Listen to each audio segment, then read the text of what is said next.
Hello everyone, welcome back to my channel. In today's video I'm gonna show you how to use two WhatsApp in one phone. So first of all, open WhatsApp.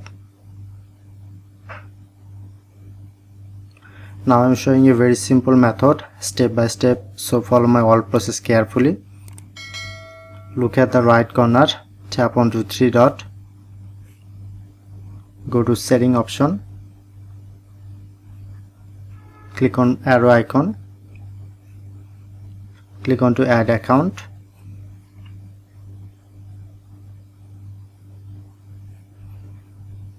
continue, put here your phone number, tap on to next,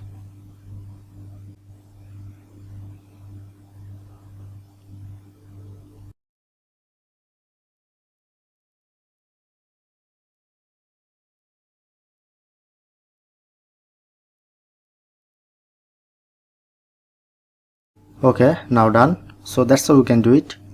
If in this video helpful, please hit the like button and subscribe our tutorial library channel for more video.